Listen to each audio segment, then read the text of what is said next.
today's discussion, we will try to answer how did we develop a sense of what is right or wrong. And to answer this question, we should be able to identify the different stages of moral development as stipulated by the psychologist Lawrence Kohlberg. But who is this Lawrence Kohlberg? Lawrence Kohlberg was born in October 25, 1927 in Bronxville, New York, and died on January 17, 1987, Boston, Massachusetts. Kohlberg was an American psychologist best known for his theory of stages of moral development. He served as a professor in the psychology department at the University of Chicago and the Graduate School of Education at Harvard University. While pursuing his doctoral degree, Kohlberg became interested in John Piaget's work on moral development of children. According to Piaget, children naturally progress a form of moral reasoning based on the consequences of an act, like reward and punishment. Kohlberg interviewed 72 children. Most of them, if not all, are from a lower and middle class, and notably, most of them are white boys. Kohlberg presented to them a moral dilemma, whether it would be permissible for a poor man to steal medicine for his dying wife, or such act is totally wrong. The children's responses became the basis of his 6 stages theory of moral development. In the first level, which he called pre-conventional, the child conceives of right acts as those that enable him to avoid punishment. This is the first stage. Or to make a good or fair deal, which lead to the second stage. In the second level, which identified as the conventional level, right acts are those that gain the approval of others. This is on the third stage. Or that consists of doing one's duty or following the society's rules. That is the fourth stage. Finally, in the post-conventional level, the child is guided by respect for laws and moral rules.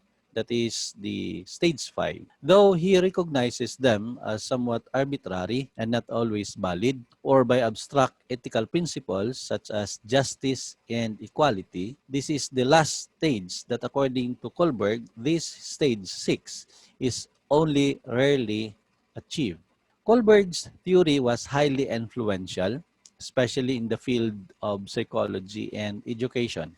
No other account had provided such a detailed explanation of children's moral development aside from Kohlberg's theory. Moreover, during a time when most psychologists were behaviorists, Kohlberg's work broke new ground by concentrating on cognitive phenomena. In 1971, while doing research in Belize, Kohlberg reportedly contracted a parasitic infection that caused him to be physically ill and was depressed in some point of his life. And in 1987, he committed suicide. Now, this is the story, no, or the situation that was given to those children.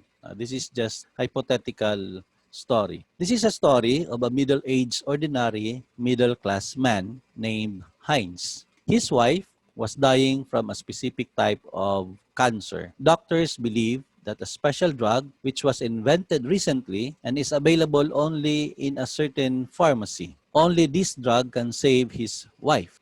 When Heinz went to buy the drug, the pharmacist cost it around $2,000, while the actual manufacturing cost of the drug is only $200. That is 10 times higher. So Heinz borrowed money from friends and lenders, but could only collect $1,000. Though Heinz pleaded a lot, this greedy pharmacist or the chemist refused to sell the drug at a low cost. Now, Heinz had no other option but to steal the drug from the store to save the life of his wife. Now, the questions that arise from this situation: who was right in this particular situation? Was it the pharmacist or the chemist who charges the drug 10 times to his recently invented product only because he is the one who invented this product? Or was it Mr. Heinz? Was Mr. Heinz right to save his wife even to the point of stealing the product? If you are in this kind of situation, what should you do? The reason for this was that Kohlberg was not interested with the specific answers to the dilemmas, but what he wanted was to know how the person got to his answer. His theory holds that moral reasoning, which is the basis of ethical behavior, has identifiable developmental stage, and each become more adequate at responding to moral dilemmas as the person progresses from one stage to the next. Kohlberg asserted that the process of moral development was principally concerned with justice and that the process goes on throughout the individual's lifetime. Here is the detailed explanation of the three levels and the six stages of moral development. On the level 1, the pre-conventional morality. On the stage 1, the obedience and punishment orientation. Children make decisions based on what is best for themselves without regard to others' needs or feelings. They will try to obey rules set down by strong individuals in order to avoid punishment. So wrong behaviors get punished. In the Heinz dilemma, stealing is considered a wrong action by adults.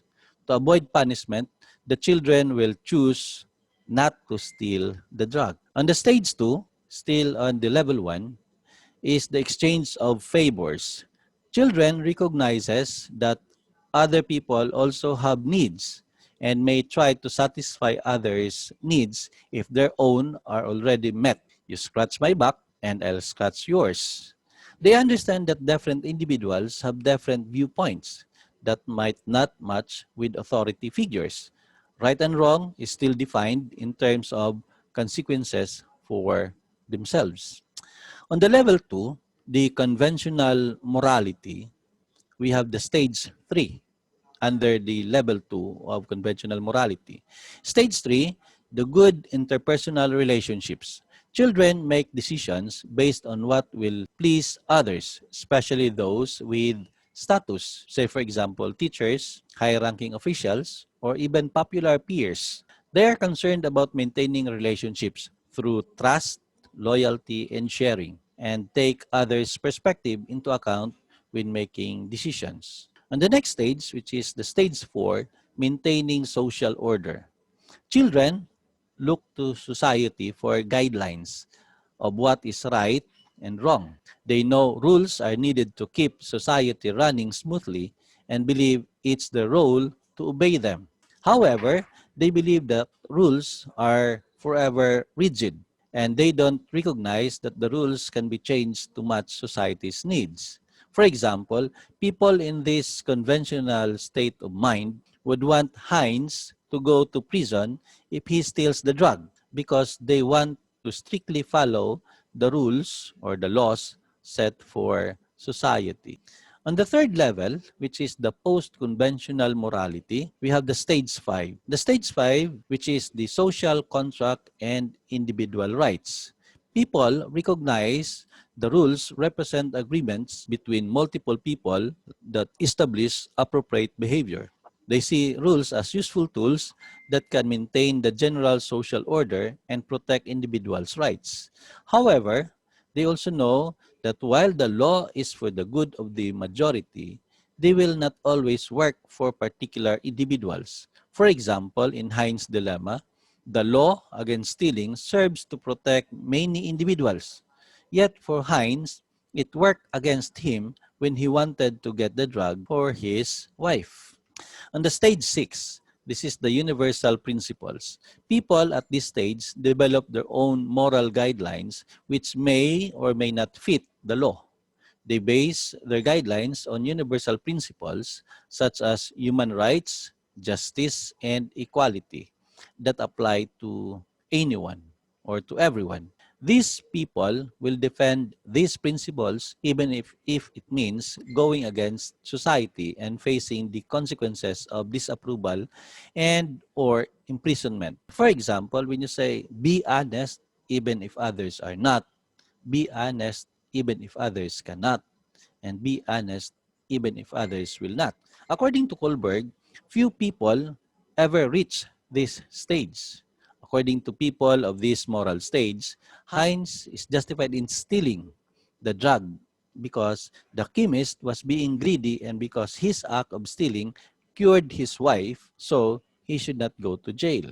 With this explanation of Kohlberg, I hope that this theory help us understand how did we develop a sense of what is right and wrong. Thank you and keep safe.